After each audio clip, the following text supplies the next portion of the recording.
a warm welcome this evening to Dinner Guide. My name is Chef Andy, your host, and today we are going to be going nice and simple. I'm going to be showing you something that you can be able to use somewhat like a mid-afternoon snack or even an appetizer for a very, very simple dinner event. Now, just to mention, we're going to be working with some green bananas and we're going to be turning those into some very, very simple banana crisps. But before I begin, I'll of course introduce my ingredients, beginning with the smoked paprika, about 1 teaspoon. You'll require also about 1/4 cup of some white vinegar and an extra 1 tablespoon of the same vinegar. I'm going to be using white vinegar for this recipe, but you can also use apple cider. You're also going to require a small amount of some whipping cream, about 1 teaspoon of chili flakes, some mint to garnish, about 5 to 6 pieces of some green banana, some oil which you'll be using to deep fry, and last but not least, some salt to season. But before we proceed, we'll of course give you this chance to sit back, relax and unwind, and we'll catch you after a very short break.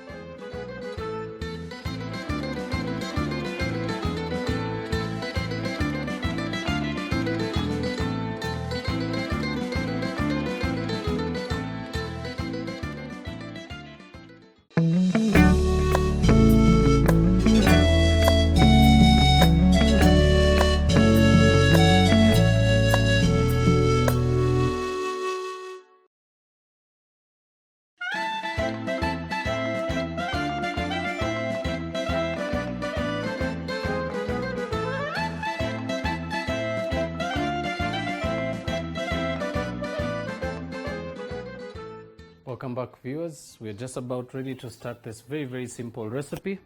I will of course insist that you always remember, especially when working with green bananas, they do get a little slimy and it basically makes it very hard to handle. So you can of course be able to utilize such beautiful additions such as some gloves that you can be able to wear on your hands, and you can be able to work with this, and it will of course make your work much easier.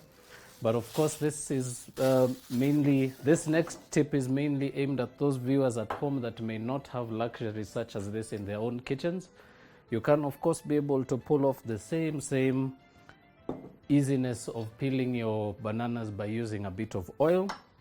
So I'm just going to grab a few tools here at the back. Now, of course, before I begin, very important to mention a very, very simple technique that you can be able to use, especially in helping your bananas not turn color too quickly. Always proceed to add a bit of vinegar to your water that you're going to be using, that you'll be soaking your bananas in after peeling. Be sure to give it a quick stir. And you can now proceed to peel your bananas as you would. But another very important tip to share with you, a very, very simple technique I've learned over the years. A very simple technique as way of working without using any gloves, especially when working with the raw bananas. Begin by pouring a nice, generous drizzle of some oil onto your hands. Work your way through the inner part of your hands and of course between your fingertips. You don't, of course, need to rub the oil at the back of your hands. It won't make any sense at all. And once you're done with that, begin by slicing from the root end, of course, making sure to remove that bit of stem. Break your bananas up, and of course, all you need to do at this stage is proceed to peel. Now, very important to mention, of course, it may be a little tricky to peel bananas, especially with your hands all oiled up. So you can of course be able to probably plan to do this way in advance, just to give you enough time to be prepared when it comes to the cooking. And all you need to do now is proceed to peel your banana. And you will of course also be able to depict from this technique that your banana may not discolor much as quickly as you normally would have it discoloring, for the fact that you do have some oil coating your hands. And this of course will slow down the process of oxidation when it comes to your bananas. So proceed to peel each piece, making sure of course to not have any bits of green on any of your pieces. And once done, proceed to add those to your water. And just proceed to do the same thing with the rest. Now, this particular recipe that I'm sharing with you today is a very, very simple appetizer or palate cleanser that I managed to bring back from a trip to Rwanda. So being that they're very, very big staple eaters of bananas, you can actually be able to find this same particular technique being used in some of the restaurants down there. And one particular beautiful thing I liked about them is the fact that it brings about a very, very different approach to appetizers. It is, of course, also one of the many ingredients that's looked down upon, especially even for us locally here in Kenya. Not many families are particular with using green bananas, so I'm actually going to be enforcing the need that it is very, very healthy to consume bananas green. Of course, you can only enjoy this by making sure to prepare them in the best ways possible, which is why we share this recipe with you today.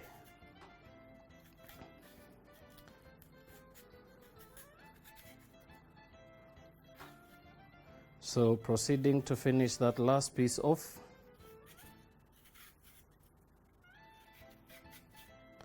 So we're going to do about 3 pieces just for now. And of course we will have some more pieces peeled off as soon as we come back from the break. So we will of course take a bit of time to clean up our station, and when we do come back, I will take you through the very, very simple process of frying this up, and I'll also give you some very, very simple techniques of plating and some also very simple serving suggestions. So please don't touch that dial. We'll be right back.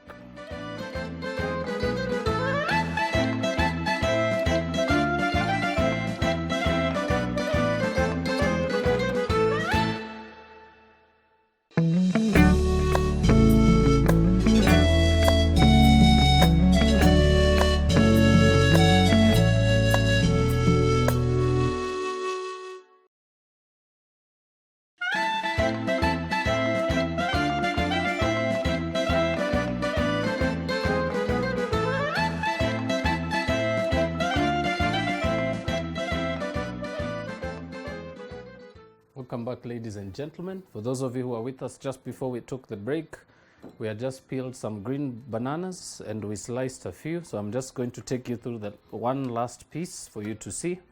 So I'm basically using a grater attachment. Of course, if you have a slicer or a mandolin, it can also work.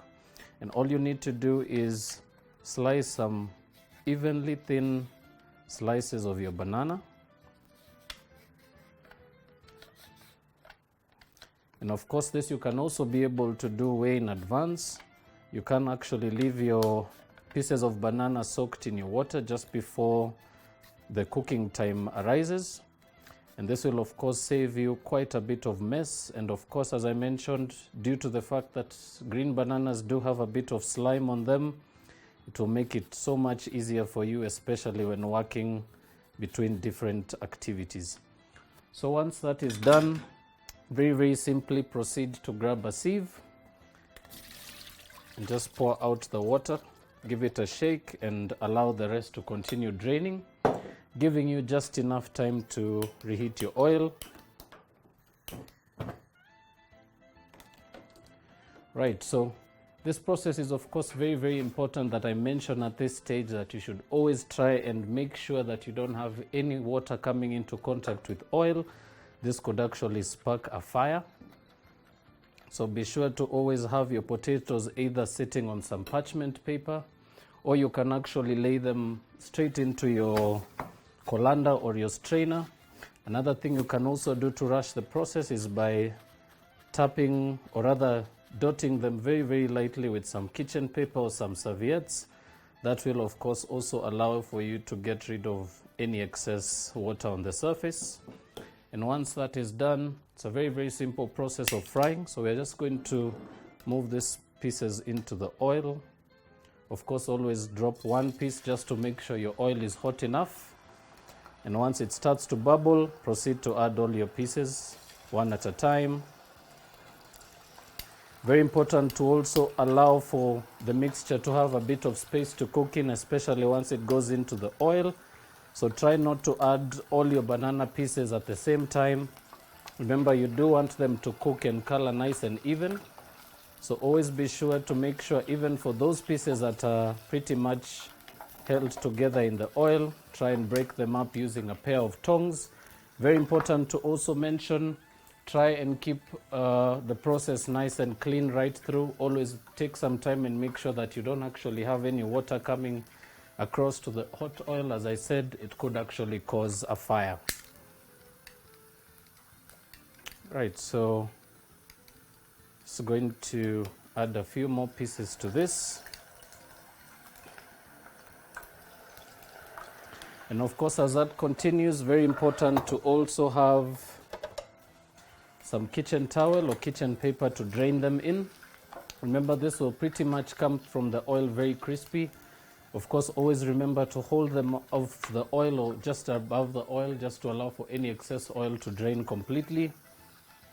Now what you're looking for is a completely brown, almost golden brown color. This is basically the checkpoint to make sure that your bananas are cooked through. So as you toss them in the pan, you will actually start to hear that crisp in the pan. They will actually begin to crispen very, very quickly. So you should be looking at cooking each batch for about 2 to 2.5 minutes. And while those continue, also very important to have another bowl that you'll be mixing your seasoning in. So I'm going to begin by adding my paprika powder. I'm also going to add a few of my chili flakes.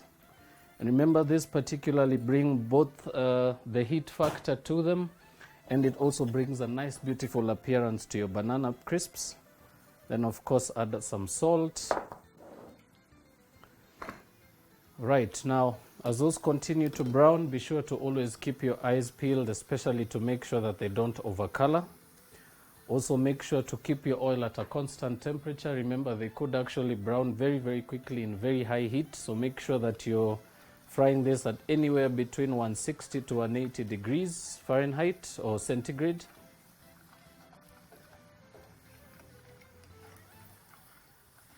Right, those are still a little far. Now, as those continue, very, very simply, we're also going to be whipping up some cream. So while I allow those to continue to cook, begin just by grabbing a mixing bowl. Grab also a whisk. Remember, this is basically just to whip the mixture up. So all you're going to do at this stage is add your cream in.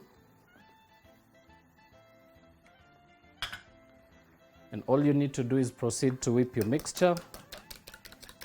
Tilting your bowl will, of course, allow for you to get a nice, beautiful, light and fluffy mixture. So we should be whipping this to almost soft peaks. That should be much quicker, of course, if you do have a handheld whisk. And as well, if you do have an electric mixer for this particular process, it will also aid you in doing it very, very quickly. Now, as our potatoes are done, we're going to proceed to lift those from the oil. Holding them against the side of your bowl always helps in making or aiding in draining them a little faster. And all you need to do now is move them onto some parchment paper and basically proceed with the same process. So once more, add your pieces one at a time.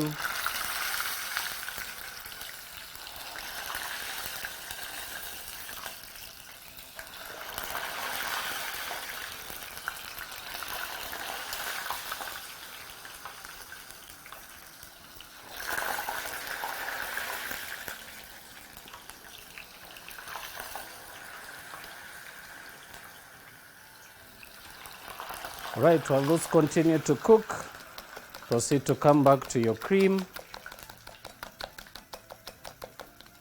Of course, very important to mention, if you're going to be making this in a bit of a hurry, be sure to always take time to whip your cream a little earlier. And now once you've got to your soft peaks and your cream is almost thick, you're going to proceed to add about a teaspoon of some vinegar to your cream. And this is basically a very, very simple process of making your own sour cream. So for those of you who are also big fans of making your own Mexican theme night dinners at home, this is of course a very, very simple technique as well in achieving a very, very beautiful sour cream mixture.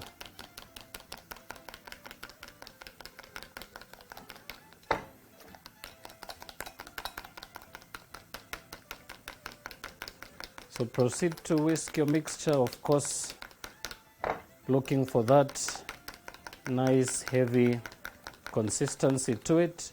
One particular checkpoint you can use is by tilting your bowl sideways. If your cream is still runny, proceed to whisk once more.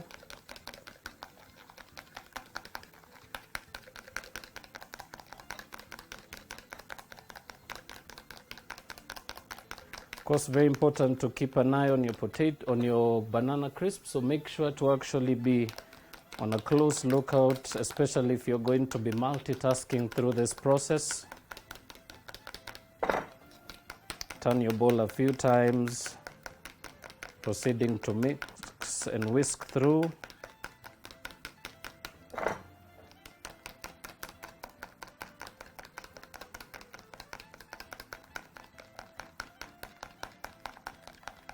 And once your cream is beautifully set, you should actually be able to turn your bowl upside down, and your cream should be able to hold its consistency very, very easily.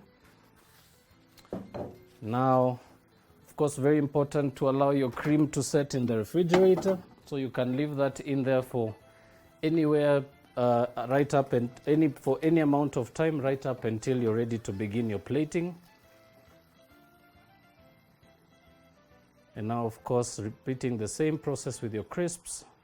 You will, of course, notice on occasion that your pieces may actually overcolor. So I've actually managed to get the two colors right for you to be able to see. So this particular one is one that would have overcooked. So you can be able to tell by the black streak that's right in the center, even on the back side. But of course, for the right coloring of frying, you should actually be able to almost see the center of the banana crisps nice and clear. And it should actually also not have any brown or dark spots on them. Now, as I continue to finish frying this up, we are of course going to take a quick break, but please don't touch that dial. When we do come back, I'll take you through the last and final process of plating. So see you in a little while.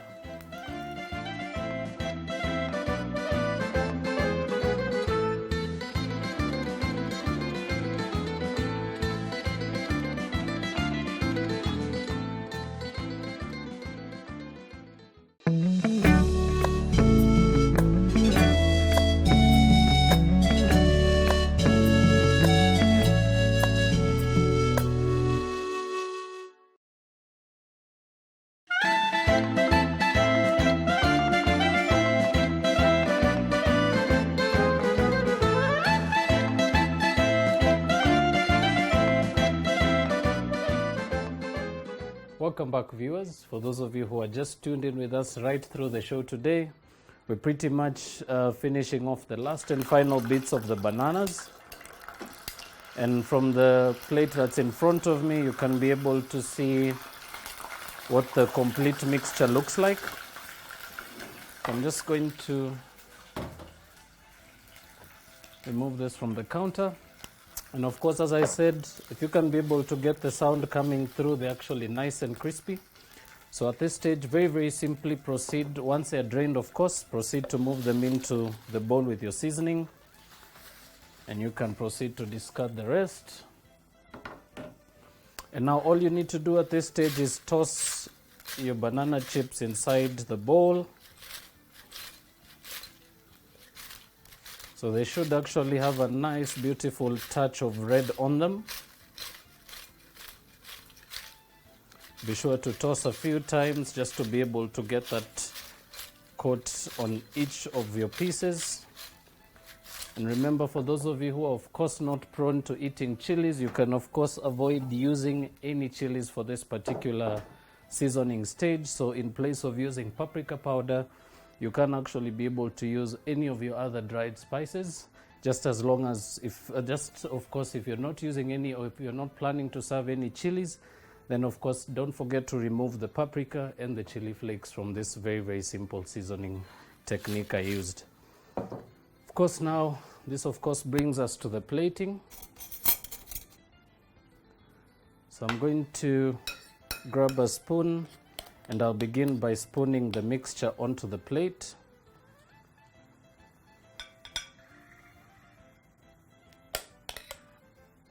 Of course, making sure it's nice and thick so that you can actually be able to sustain the banana crisps that will be coming right on top. And as I mentioned, for those of you who are big fans of having Mexican cuisine, you may of course have come across the very, very simple addition of a very, very beautiful cream that accompanies the Mexican food, which is a very simple sour cream. So I've actually used the same exact technique to do just that. Now, of course, just to finish this off, we're going to begin by plating them very, very simply. So you can, of course, be able to just lay them on top of each other like that. And of course, what happens with this, the sour cream, it actually acts as a very, very simple dip for you to be able to dip your chips in. Keeps them nice and refreshing. And of course, the richness of that also brings in a very, very beautiful characteristic to your bananas, in that the vinegar will, of course, bring out the best qualities of your salt, and the richness of the cream will also give your dish a nice, beautiful lift. You can, of course, also grab some small pieces and try and fix those right over the top like that. So this is actually a very, very similar technique of plating to one I saw when I actually encountered the dish the first time. Basically had a whole lot of chips sticking out of the cream. So what will happen is, of course, with more cream on the plate, you should actually be able to get more pieces to sit right over the center of the plate like that.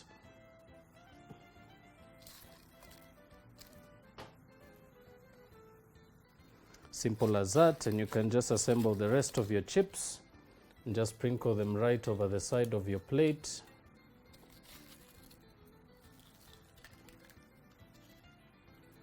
Right, once that's done, of course, don't be tempted to waste your seasoning. Proceed to just sprinkle the seasoning right over the top. And just to garnish that, a small sprig of mint over the top like that will, of course, break the monotony of the plain colors on your plate. And it will, of course, give it a nice, beautiful appearance once you serve this to your guests. So, of course, we have come to the last and final part of the show. I do hope that you've managed to pick up something from this very, very simple recipe that you can also use at home. As I mentioned, for serving suggestions, this, remember, you can serve it on its own. You can use a variety of dips to go with it. And of course, also something to mention, the bigger the size of the bananas you get, it will actually give you some nice longer crisps. So you can, of course, be able to alternate between the shorter and the longer pieces. But I will also mention before I close, this technique may not actually work for ripe bananas, so be sure to get the most rawest, the most greenest bananas you can be able to find. And of course, with that, we've come to the last and final part of the show. I do thank you once again for tuning in today, and until the next episode, where we continue to show you some simple and hearty recipes you can use this holidays. Do have a lovely, lovely holiday season. God bless you all, and see you soon.